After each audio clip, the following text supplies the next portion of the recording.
I am not one to penalize those that show up on time for those that don't. So, let's go ahead and get started. How's everyone feeling today? Good week? Good event? Everybody awake? Good. All right. Because I'm not. Let me tell you, it was a hell of a night last night. Jesus, what happens when you get us Irish guys together? No offense to the Scot in the room. You know, he's the one wearing the dress over there. Andrew. All right, guys, my name's Duncan Macklin. Let's go ahead and kick this thing off. Show of hands, and I am a engaging kind of presenter. I like audience participation. You're not going to get away with sitting on your laptop, on your cell phone in this session, okay? Agreed?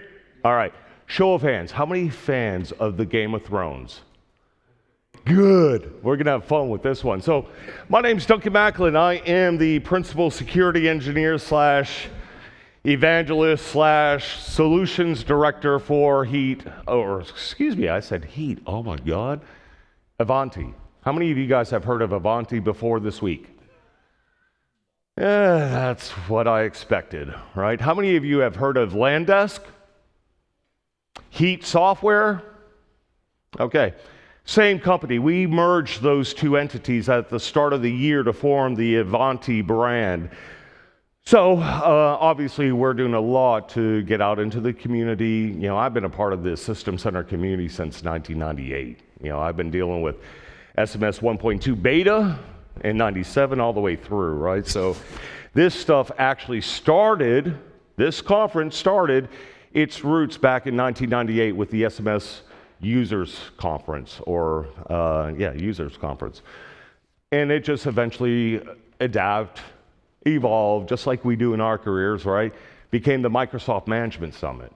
And we know what happened with that. It got rolled into Tech Ed and then eventually into Ignite. And that's when, you know, System Center Universe, which turned into this, and the Midwest Management Summit in the States bubbled up, right?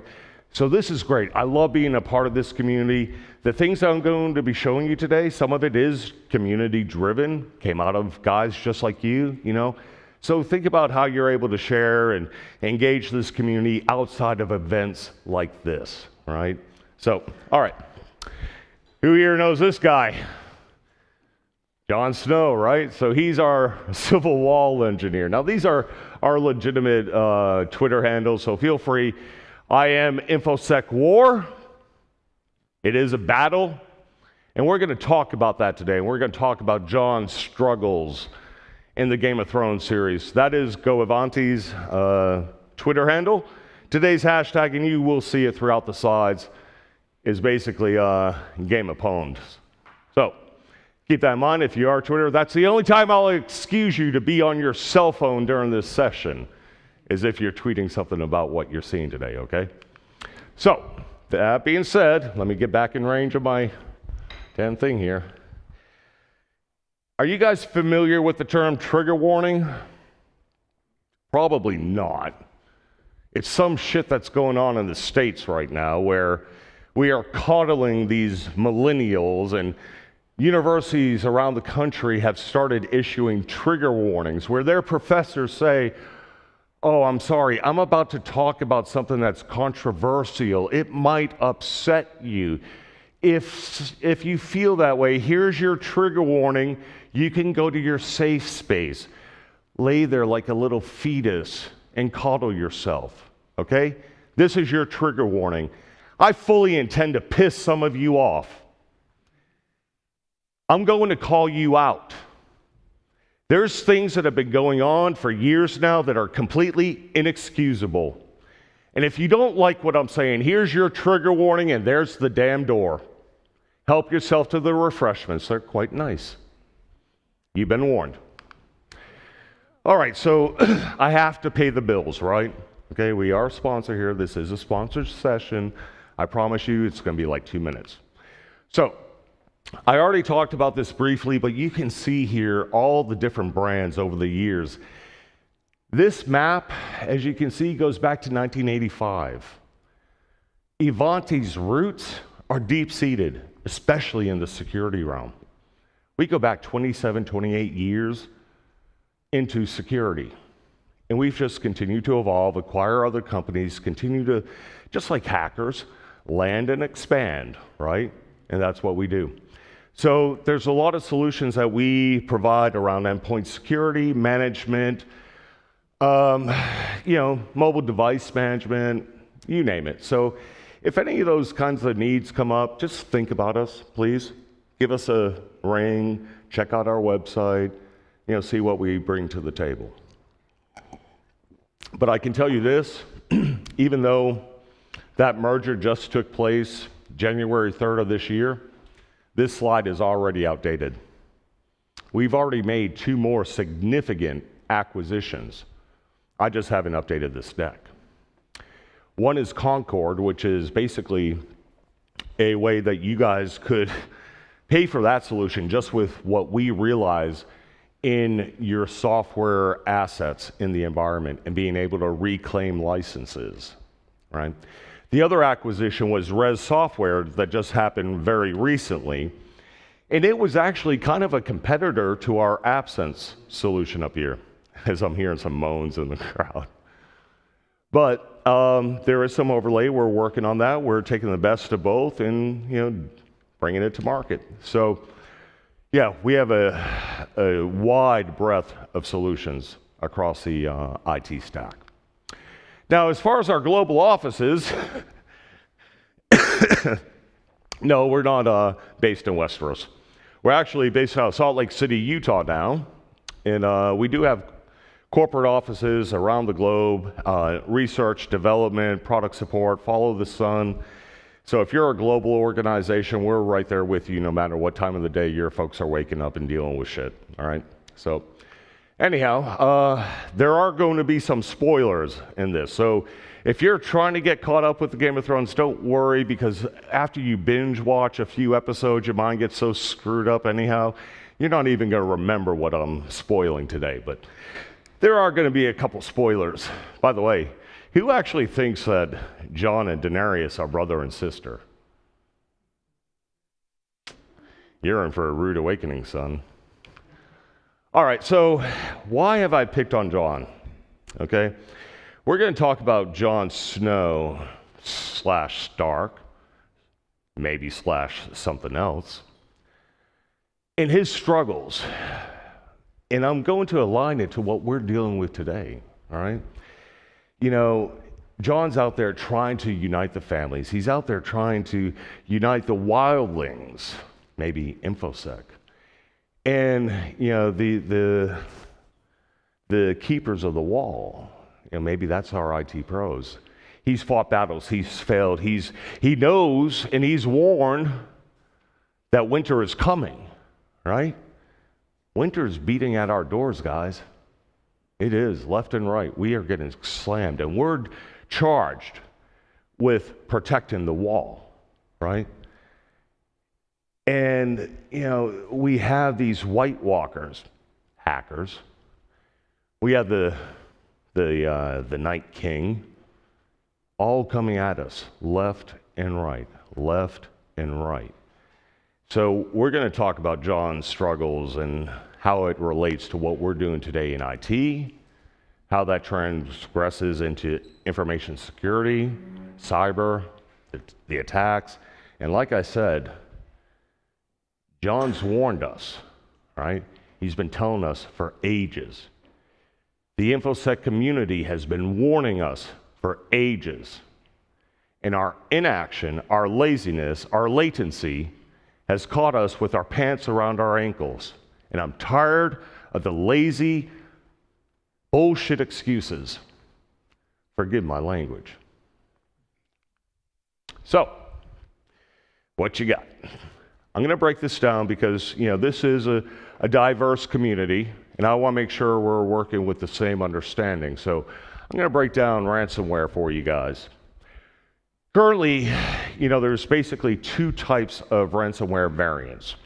The first one that you see there is the encrypting variety. Now, we saw this with the likes of Loki and CryptoWall and some of the others, and essentially it's what you think of commonly in ransomware, where files end up being encrypted with some really badass encryption.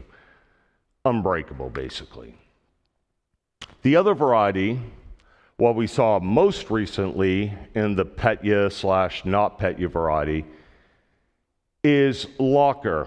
And it works at a deeper level of the operating system, actually between the OS and the kernel. This one's particularly nasty because it locks you out of the entire system, right? Preventing you from even accessing or trying to use some of the recovery tools without going deep tissue into, the disk level. It interrupts or obscures the master boot record, MBR files. That's what tells the operating system where everything exists. So if that's been scrambled like your morning eggs, you can imagine what it's like trying to recover from that type of ransomware variant. Now, the genetics of ransomware, just like the genetics of our families, and if you look at this closely, you might start to see some of the hints of who John Stark/Snow/whatever really is. I already talked about the unbreakable encryption, AES 256. I mean, we're talking, supercomputers would take millions of years to be able to crack those ciphers. Very difficult. But while we're on that, I want to spend 2 seconds.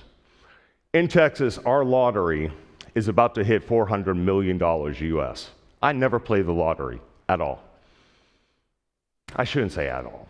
Every few years when it hits something like this. So my wife hits me up the other day and she says, hey, send me some lotto numbers. She had already told me she wants to play this week, right? Because it's 400 million US. I have to text her back and say, okay, how's it worked again? So basically, you have 5 numbers, 1 through 69, plus a Powerball number, right? And that's, if you get those 2 combinations together, you win that 400 million. You could get the 5 numbers and it's like 2 or 3 million, right? The Powerball's the key. So I send her back 2 sequence of numbers between 1 and 69 plus 1 and 26. That's the Powerball number. Send her back those 2 sequence of numbers, and then I said, break the cipher. What do you guys think she came back with? What were the significance of those numbers that I provided her? 5 numbers between 1 and 69 plus 1 number between 1 and 26. What do you think I used? Date of what? Anniversary. Wedding anniversary was 1. What else? Birthdays, right? That's exactly what she came back with. Birthdays first. And then she says, oh shit, anniversary. She forgot the 25 was our anniversary. I said, what about the other 2? Because 2 of the numbers I included were neither a birthday nor an anniversary. After a few minutes, she comes back with, I give up, just tell me. I said, I don't have to. In a matter of minutes, you were able to decipher 10 out of the 12 numbers I provided you just based off of information you could glean from a social media profile. All right?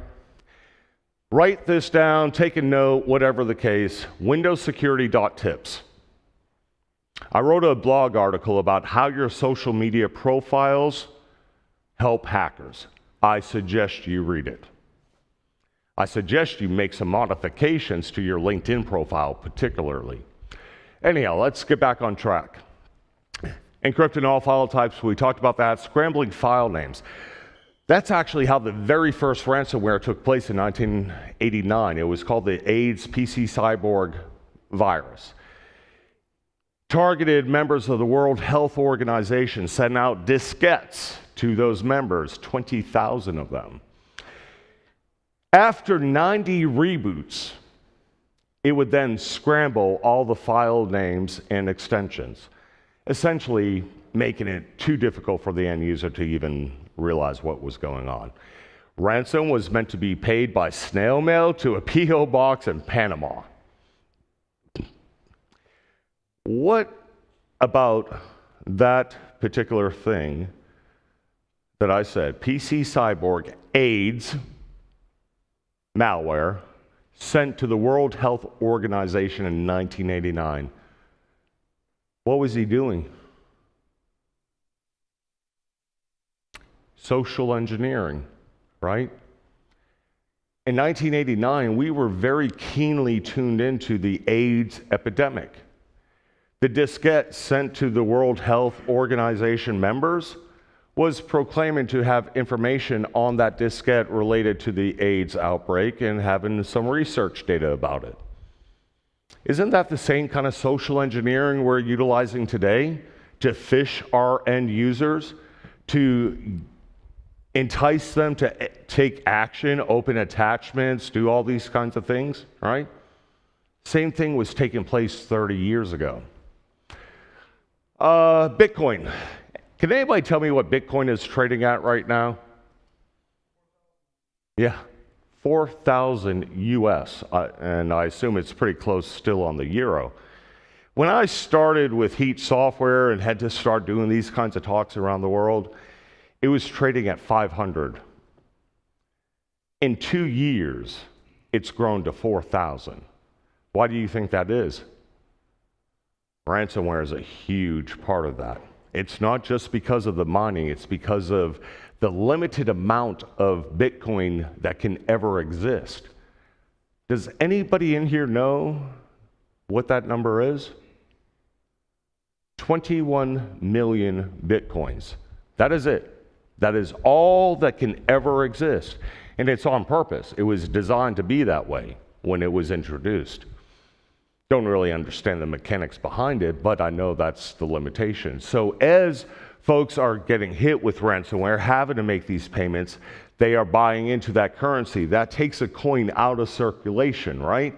That means it has a limited production and a limited circulation.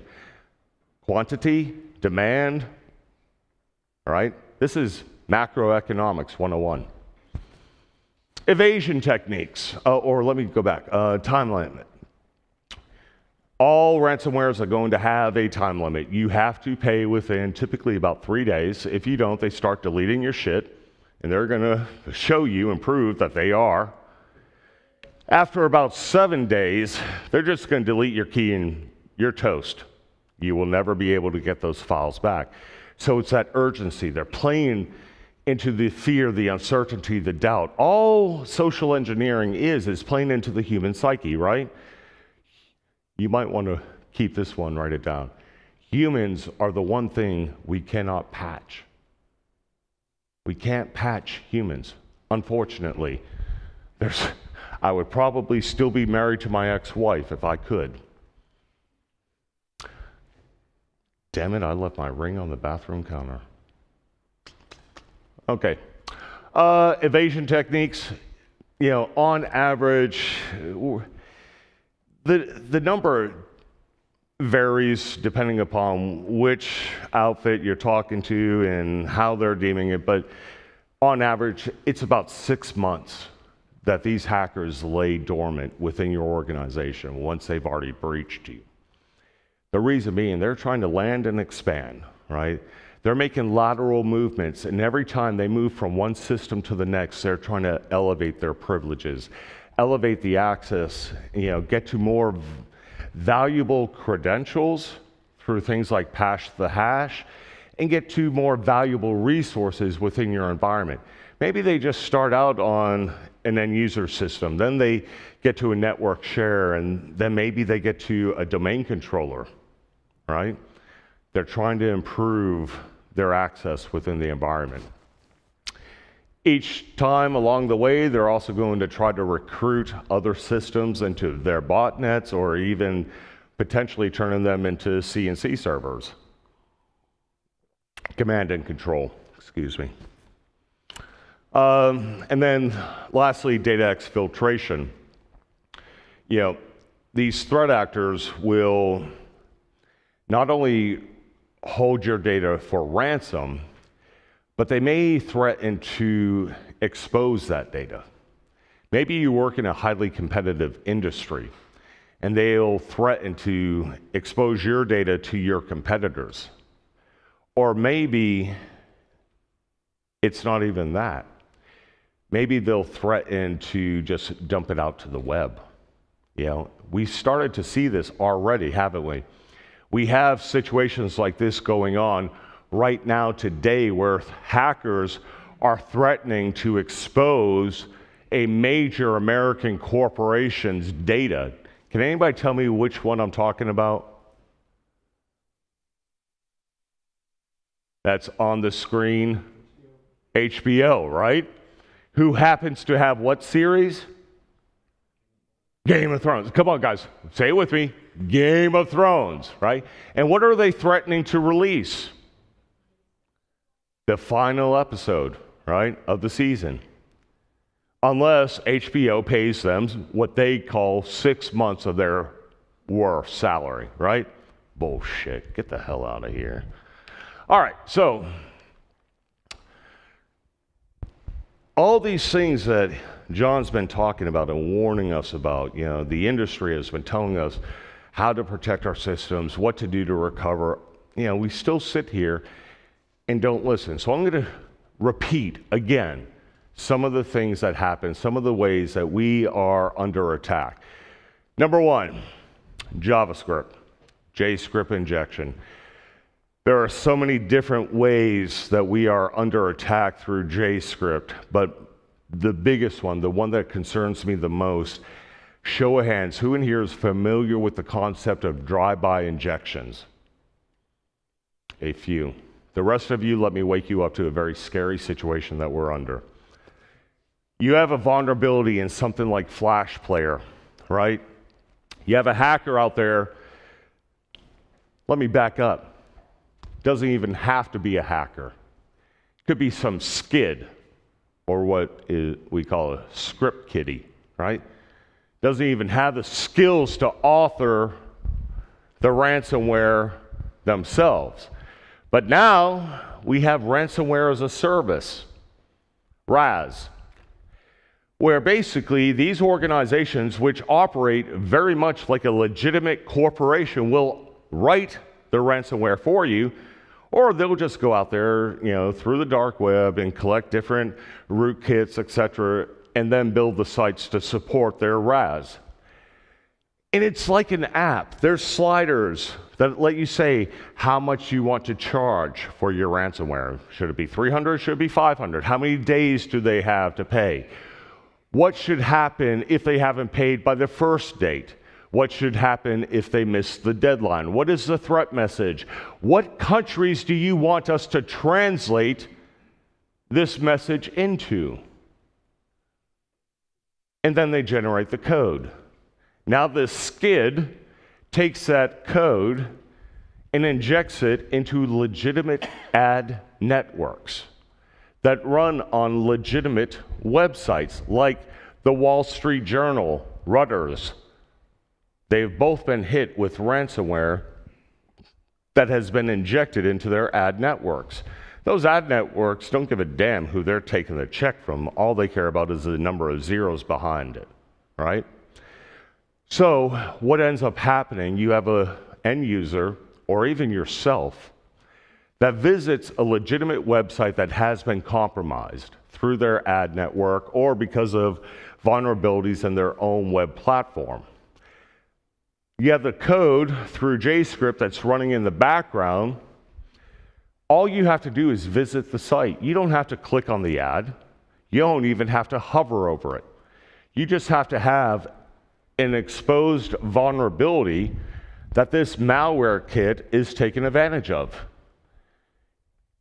And then what ends up happening is it does an in-memory injection. This is the latest technique that hackers are using to be able to evade traditional anti-malware solutions like antivirus. If it's injecting directly into RAM, memory, and executing from there, why isn't antivirus picking up on it? Say it again. It goes only on files. Right, it goes on files. There is no disk I/O activity whatsoever. This stuff is executing directly out of memory. If it's not being written to disk, there's no signature. If there's no signature header in the file, there's nothing that AV can do to pick up on it because it works on definitions that go against those signatures of the files. But this stuff is executing out of memory. We're screwed, guys. It's like having that hole in the wall, right? Nobody knew that hole existed for centuries, but now it's being breached. And the White Walkers are getting through that hole, and they're coming after us. Wake up.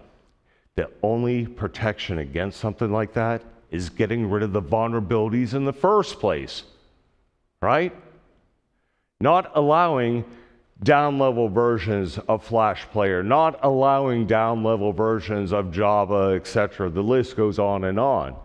We have to get much more diligent about our patching.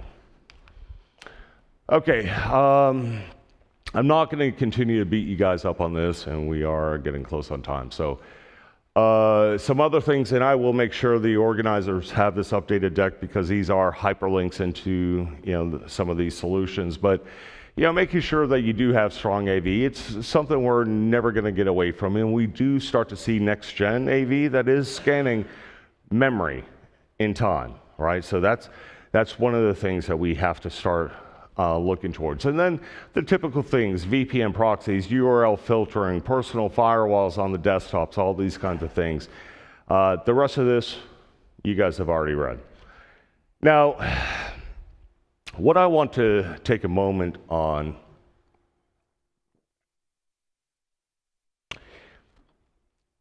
we, as IT pros, have a burden of responsibility. We have to have some uncomfortable conversations sometimes. At the end of the day, our friends, our family members, they get up Monday morning, they go into work, and they sit down in front of a laptop or a desktop, and they go to work, right? What are they? What are they? Users, right? There are end users. They may not be your end user, but they're somebody's end user, right? Maybe not. Maybe they're not going in and sitting in front of a computer. Maybe they're not a task worker in their job. Maybe they're working a construction company. Maybe they're picking up trash. Maybe they're doing something, but I guarantee you this, if they're not sitting in front of a computer, I bet they have one of these in their pockets, right? What is this? What is it? It's an endpoint, right? It's an IP address, right? Behind that, a MAC address. We can keep going, but it's a computer, right? What happens when ransomware gets away from computers and starts going after devices, right? We've already seen it very recently with Google Play and the Apple Store having malicious code injected into legitimate applications, right? Just happened with Google Play, over 1,000 applications infecting hundreds of thousands of devices worldwide. What happens when you wake up in the morning and you go to check your overnight notifications and you're looking at a ransomware screen that's threatening not just to wipe your device? Now, that's too easy. What if it decides it wants to take every text message, every email, every naughty picture or video, and send it to everyone in your contact list?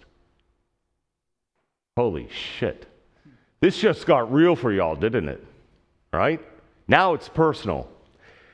This is what's taking place, guys, and this is where we are going. We have to get more intelligent. We have to get in front and stop playing the defensive. We need to be offensive security. This is some of the other stuff. I'm not going to preach to those items, but again, we have a responsibility to our friends, our family, to make these kinds of recommendations, right? Make sure they're protecting themselves. I have some recommendations up here. Obviously, having good backups is first and foremost. That is your recovery mechanism. Having a loaded Bitcoin wallet is not an incident recovery plan. Let's just be clear about that. Other things you see up here, go ahead. Now, for the pros, for the enterprise environments, getting away from our friends and family. Now we're talking about our organizations. First and foremost, this you may want to go ahead and grab a shot of right now, because this shit should have been done years ago. Get your cell phones out and take a picture of it now. I'm not joking.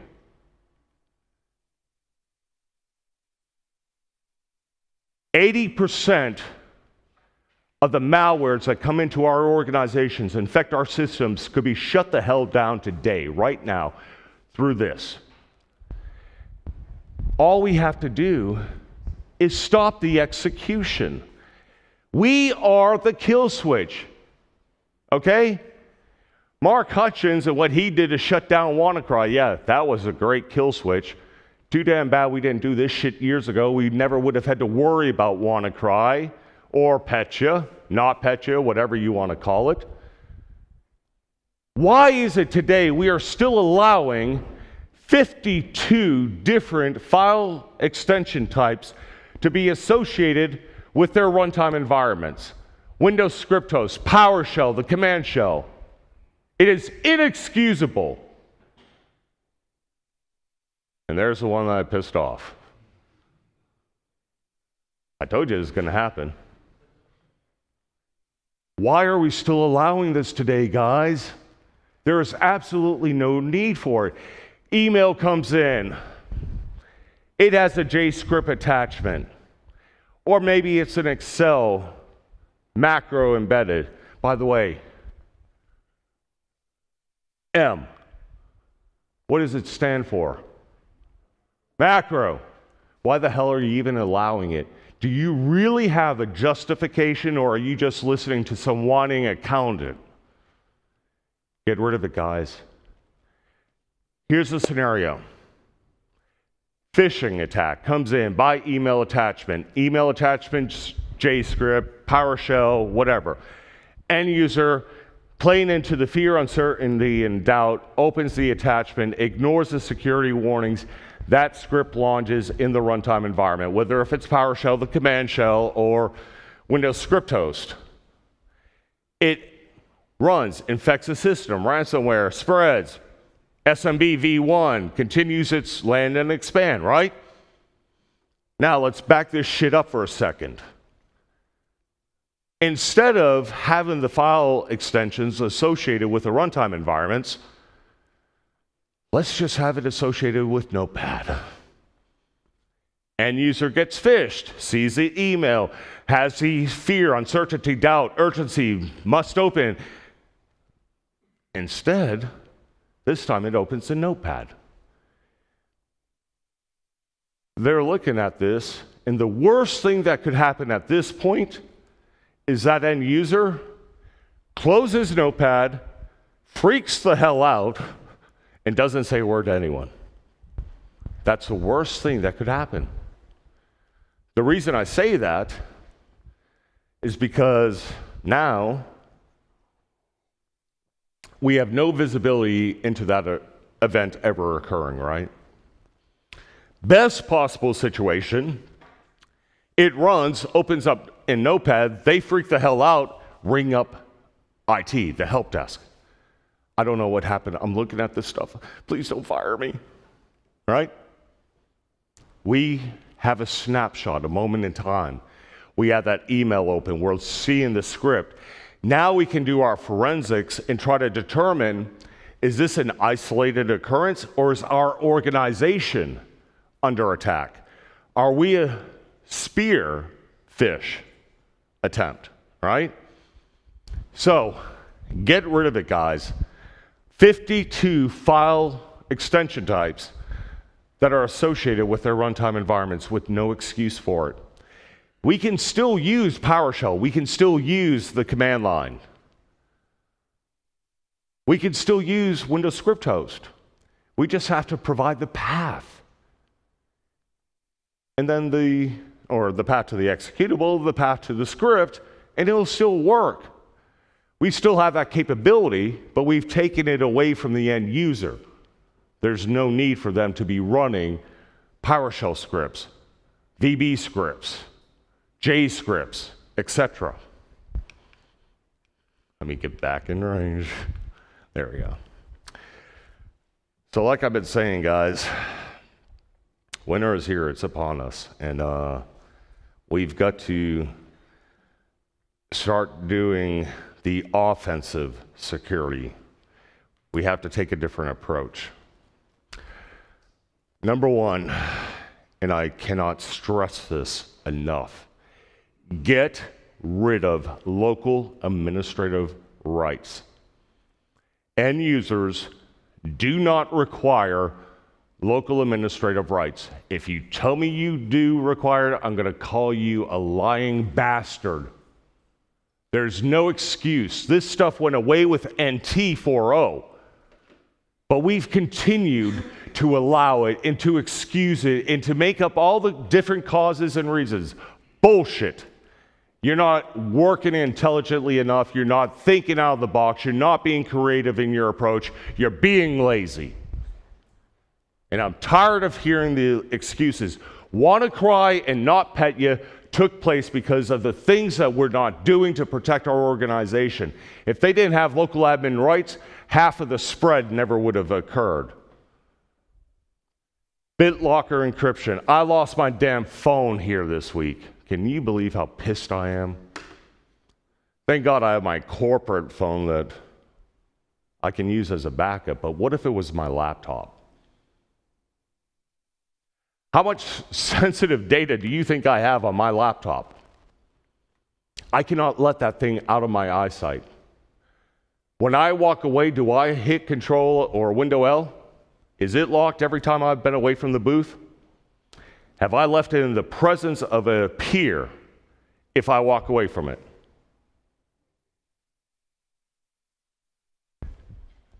We need BitLocker or some other encryption type to protect those systems in case they do get physically compromised. A couple other options up there, WinMagic, 7-zip, they both use AES 256 level encryption. It would take millions of years to be able to break that. I cannot stress Windows 10. How many of you guys have already migrated to Windows 10? Show of hands. Come on, up high. Oh, thank God. Okay, good. I'm not going to talk about it. Patching your third-party applications. How many of you are actively patching third-party apps? How many of you are patching more than 5 third-party apps in your environment? Yeah, that's what I thought. Reason why most organizations don't have more than that, aren't doing anything more than SCUP and SCCM, don't have the time, don't have the resources, and don't have the tools, right? We help with that, and I'm going to show you guys what we do, what we bring to the table, as well as what some of the third-party solutions are. Lastly, and I cannot stress this enough, folks, if you haven't already gone through the countermeasures to disable SMBv1, get rid of it now, okay? There's loads of resources on the internet to be able to help you with different methods, but you can do it through registry modifications, group policy, disabling it through even SCCM compliance baselines with remediation. And there's a great blog article. Just Google SCCM SBV1 compliance baseline. There's a great blog out there. Literally, all you have to do is copy and paste the scripts for remediation. And that's how you can take care of it and make sure on a continuous basis. Maybe you have a system that just got powered up for the first time in 6 months. How do you take care of those kinds of scenarios? Get rid of it. Die, SMB1, die. All right. So let's get into some demos, and for reasons I don't want to get into, but this is a brand new laptop for me, and I've been on the road for the past 3 weeks. No time to rebuild my VM environment, but I do have a very nice little PowerPoint click-through, so let's get into some of this. So, RKit, the Avanti patch solution for SCCM, we have about a 10 to 15 minute setup, literally. Give you a quick example. A colleague of mine and I are at a chemical company in Houston. We start the meeting at 2 o'clock. We end up about 10 minutes behind because of some AV issues they had. We go through our little bit, we're done with the meeting. It's 3:16 p.m. And the guy looks at me and he says, well, let's go ahead and set it up. I'm like, what? He's like, you said it's 10 or 15 minutes, right? I'm like, shit. Yeah, I did. He says, let's do it. You don't mind?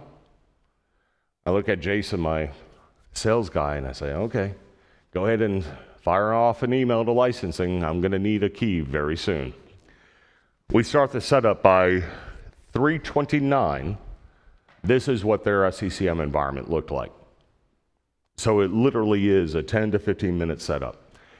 After that, what ends up happening, based upon the applications in our catalog that you decide you want to start patching inside of SCCM, you just select which vendor, which application, and which version. So maybe, let me go with Adobe Flash version 26, 25, 24. Maybe you support the current version and the past 2. Or maybe you want to go all the way back to 12. I don't care. You just select, and then any of the patches that support those versions will start showing up in the console when you synchronize with our cloud API. So this is what the console would look like. We can scroll down. There's the Adobe Flash. Keep going, iTunes, etc. Now we see the Microsoft updates. So we're there inside the console, living and breathing just like a Microsoft update. Nothing changes for you guys. I haven't deployed a separate client agent. There's no separate console. We're not adding any new infrastructure. This is all native SCCM. We're going to use the management point to tell the client, hey, you have a new policy saying these files or these updates need to be installed. We're going to use the SCCM client agent to do the installation, do the scan state, report back to the MP what its patch status is. MP is going to roll that up into the database, into the site properties. You're going to use SQL SSRS in the background to be able to report. We're fully consuming everything you guys have already invested in. All we're doing is giving you the capabilities to now start addressing the other 85% of the vulnerabilities that exist year after year. So, as we continue, you can do your mass selection, both third-party updates, Microsoft updates, go through your deployment wizard, right? But thanks to some community tools, how many of you guys are familiar with the blog or the website seconfigmanager.com? A few of you, good. So this is one of the tools that those guys have put out.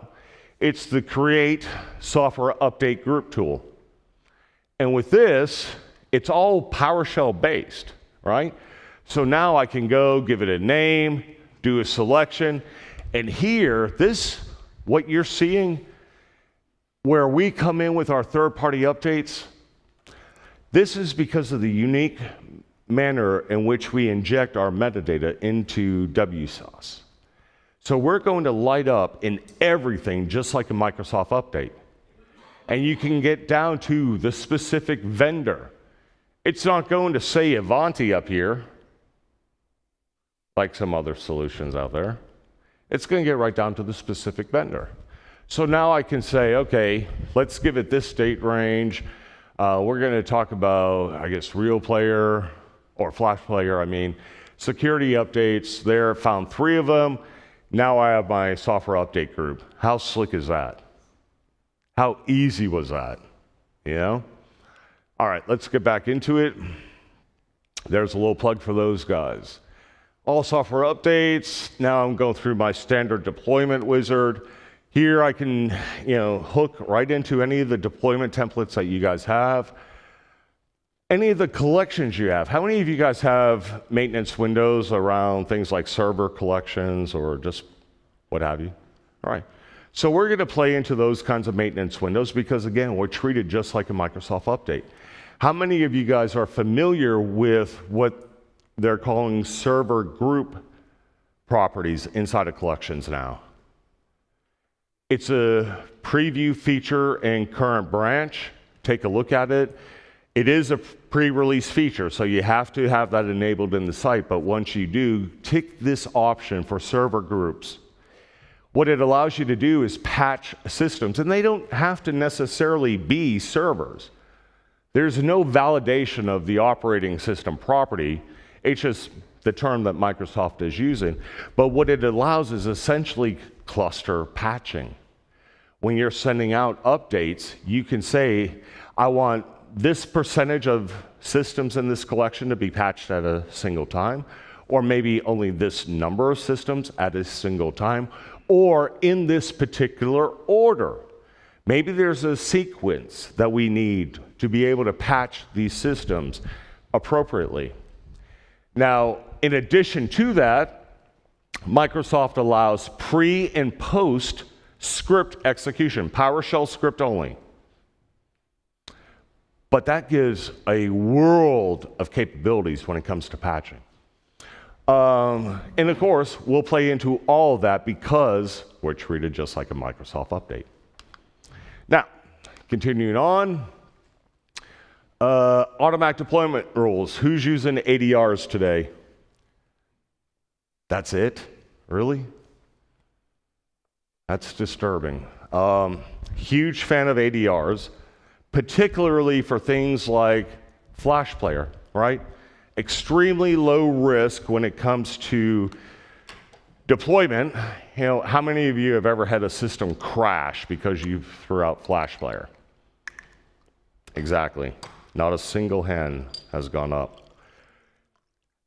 Yet, out of all the third-party products with vulnerabilities last year, 8 out of 10 were taking advantage of some vulnerability in Flash. So there's a huge risk of not keeping Flash up to date. So big gains, low risk, perfect candidate for an ADR. Just set it up, right? Let it go. And of course, because of the unique way we inject our metadata, you can tie right into those ADR rules.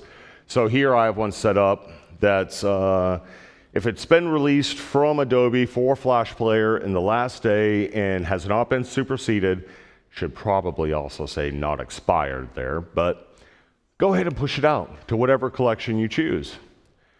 That way you can keep these systems continuously updated regardless of what's going on in the wild. Other things, who here is using compliance baselines today? Let the record show that only about 1/3 of the hands went up. That's really disheartening. I want to switch over here for a second. Another free tool from Microsoft, it's actually a solution Accelerator. It has EOL'd just recently, but it's still going to have a multitude of purposes for years to come. It's called the Security Compliance Manager 4.0. And with it, basically, as you can see, we already have baselines available for Windows Server 2016, right? We have Anniversary Edition of Windows 10. We have Internet Explorer 11, SQL, different things that we can do. What this product allows for is basically taking the Windows hardening guides, right? Or the Microsoft hardening guides, those 300 to 500 page documents that just put your ass to sleep. My God, they are exhaustive, right? It takes all that and productizes it. puts it into Security Compliance Manager, where you can do things like, look at the guides. There are some release notes. Any kind of attachments will show up there. But then, as you can see here for the Windows 10, we can get into things like BitLocker security, computer security compliance, and then it breaks it down into each one of those sections. Now, if you want to, and what I would recommend, how many of you guys represent your IT organization? How many represent your security organization? Right, there's the disconnect. Engage them, right? Have a communication, have a dialogue.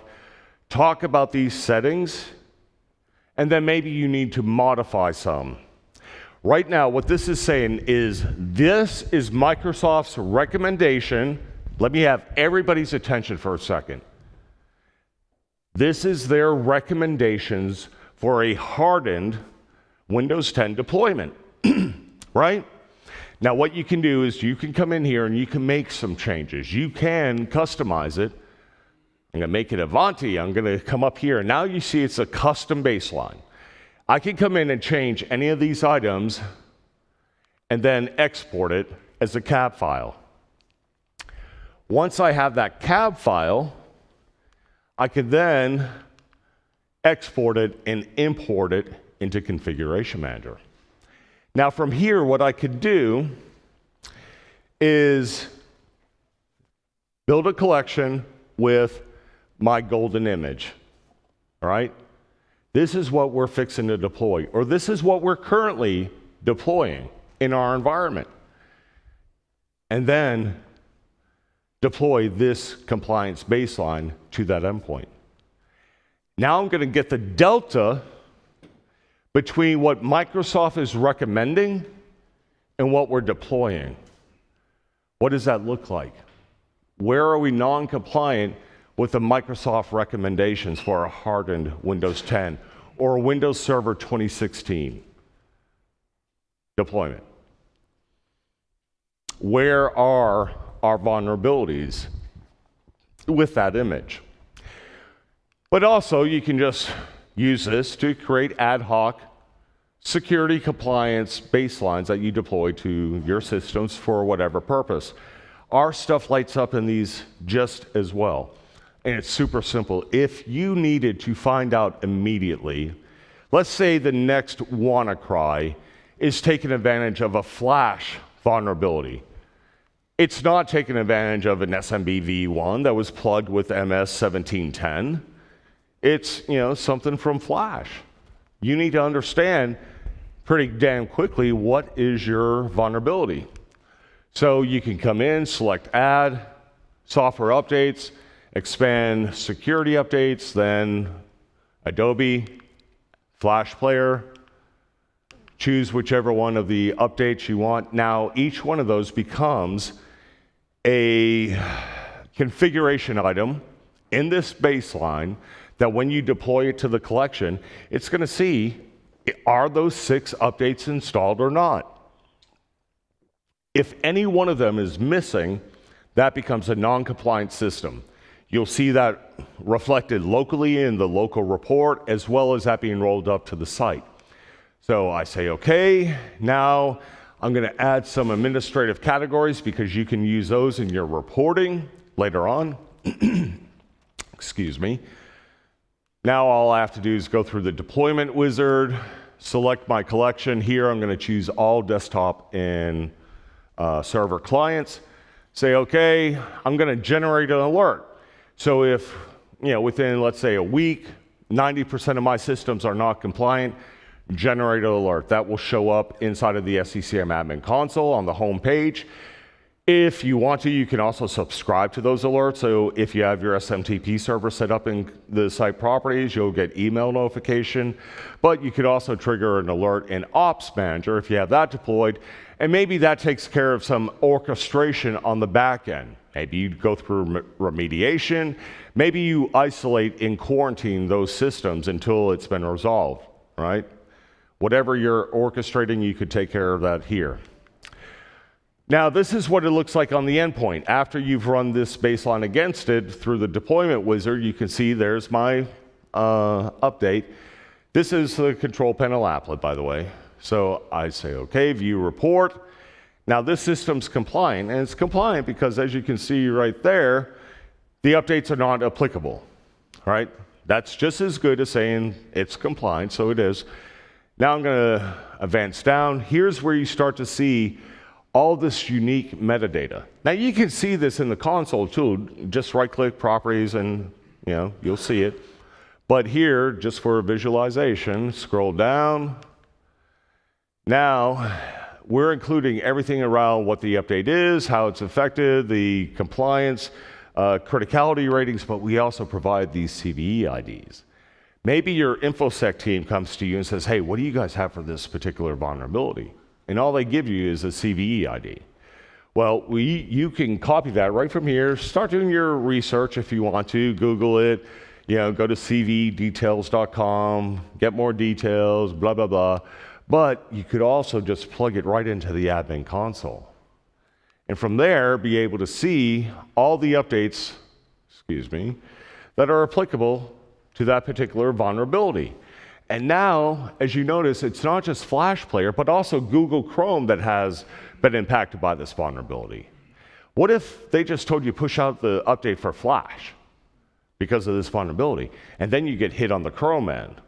Get caught with your pants down. Here, you can be very actionable. Just plug in the CVE IDs, mass select those, go through your deployment wizard, and you're done. Let's continue on. Now that's all fine and dandy. We obviously need to talk about reporting, and I'm going to wrap this up very quickly. We tied directly into the SCCM admin reporting. As you can see here, I'm just going to use the all software updates by vendor month and year. There I'm going to specify the collection to use, all systems, view the report. Now I have an overarching Uber report of everything in the environment since day one. Now I could come back and change this maybe to 2017. This is our year-end compliance report that we turn over to the external auditors, right? Or maybe I make it a monthly report that I set up a subscription to my boss or the InfoSec group, get them off of my back, automated, set it up as a subscription, SSRS, and it goes out every month. But you can see that it's included in third-party and Microsoft updates all in one report. But you could also just select vendor, maybe choose Adobe. They're coming in to do a software audit, license renewal, and you get to show them all the shit you've had to deal with for the past year. Now let's talk about price. I'm in the software business now, guys. I know how this game is played. That report right there could probably pay for our solution. All right, so lastly, community dashboards will light up in. How many of you guys have seen this one? It's a great community dashboard. Just Google for SCCM software updates dashboard. You'll find it. I've obviously made some modifications for this. We'll scroll down. Can drill through, and there you can, well, I guess you can't really make that part out, but it is third-party updates, Microsoft updates, fully customized, dashboard view with some pretty bar charts. But we'll go one deeper. Power BI, who's a fan? Absolutely. So we light up in Power BI just like Microsoft updates. This here is based off of the Microsoft template that they provide for Configuration Manager in Power BI. It took me about an hour, hour and a half to play around with it, figure out how this stuff works, because I'm not a SQL guy, I'm not a Power BI guy, I'm a config manager admin like you guys. But I was able to put in some filters, do some pivots, and now you're looking at this dashboard that could sit in a NOC, sit in a SOC, run on your desktop, run on your mobile device. All this stuff lights up on your mobile device. You could be sitting in a meeting and your ass called out, hey, what's going on the next outbreak? Hey, we're good. My ADRs have been working. Yeah, be able to do that? Absolutely. So that's pretty much it, guys. I'm out of here. If you have any questions, go ahead and ask. Any? No?